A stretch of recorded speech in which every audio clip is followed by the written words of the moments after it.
Because one wants security. One wants to be certain. And that is the pitfall. Because the moment you can find something and stick to it, and say, this I'm certain. I've had marvelous experience, I'm quite sure it is so. So, one has to have this quality of doubt.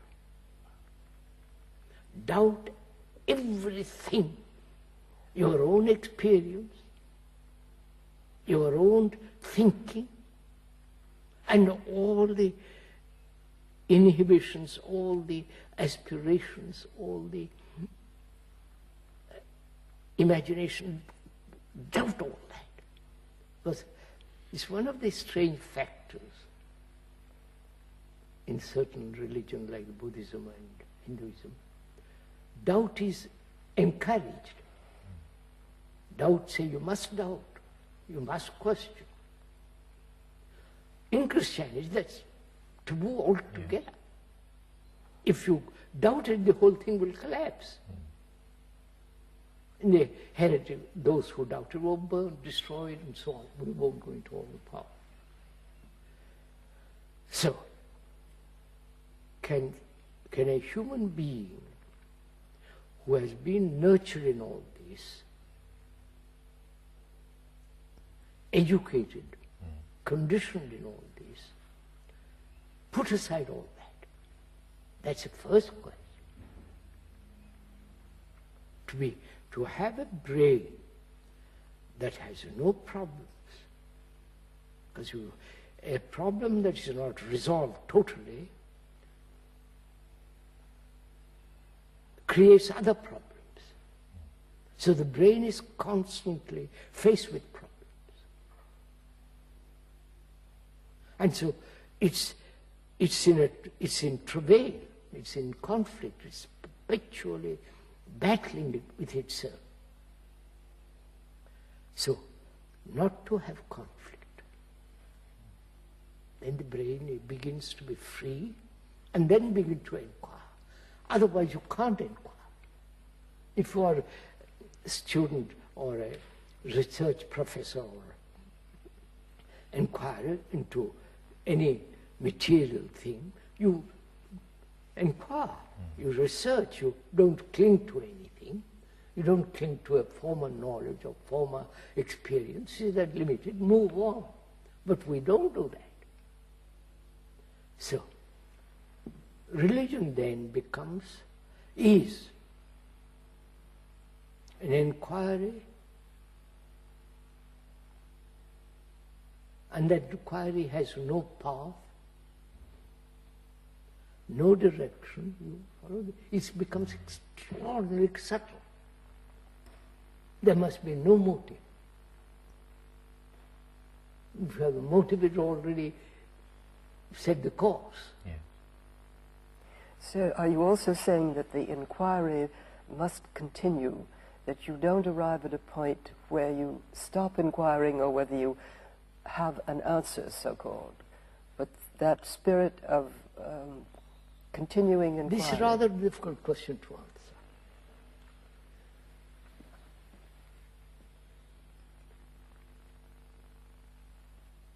Do you inquire further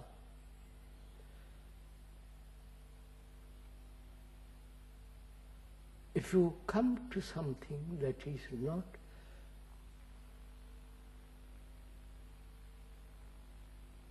that has no space, no time?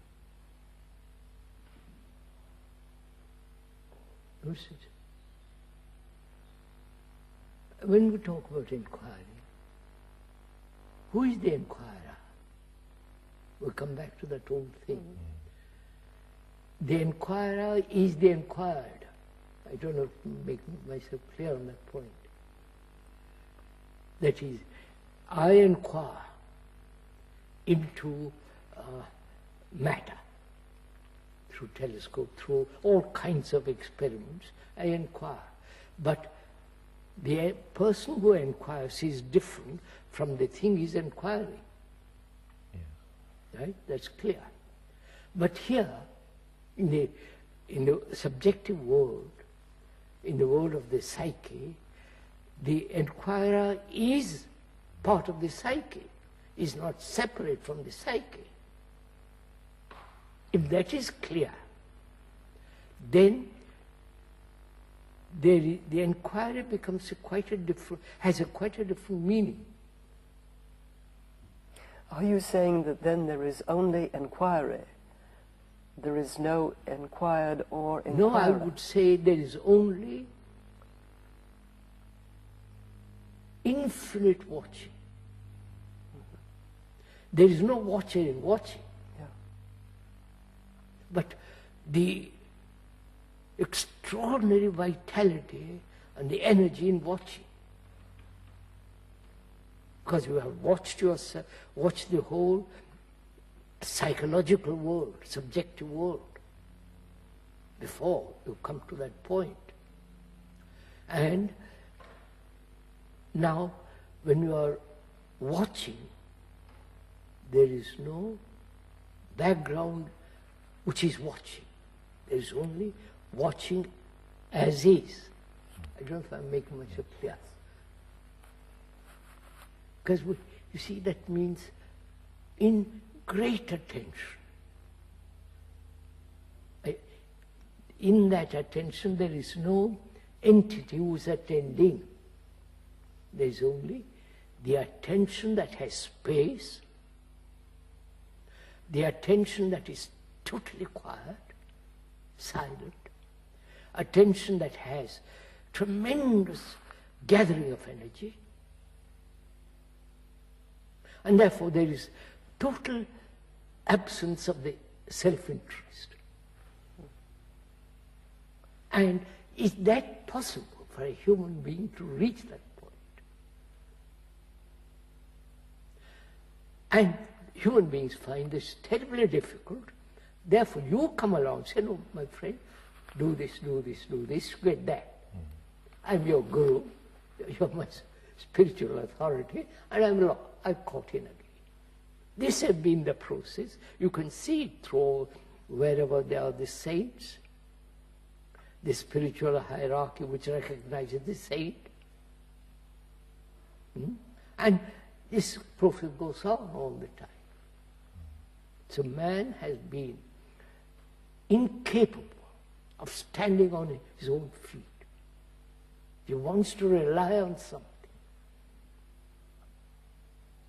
Whether it's his wife, or in a job, or on a belief, or on some extraordinary experience that he may have had. So, I'm saying there must be complete freedom. That freedom is not so complicated. There is that freedom when there is no self-interest at all. Because self-interest is very small, very petty, very narrow. And unless there is complete freedom of that, truth, it becomes impossible. And truth cannot be through any path. It's a pathless land. You can't go through any system, through any method, through any form of meditation to reach that.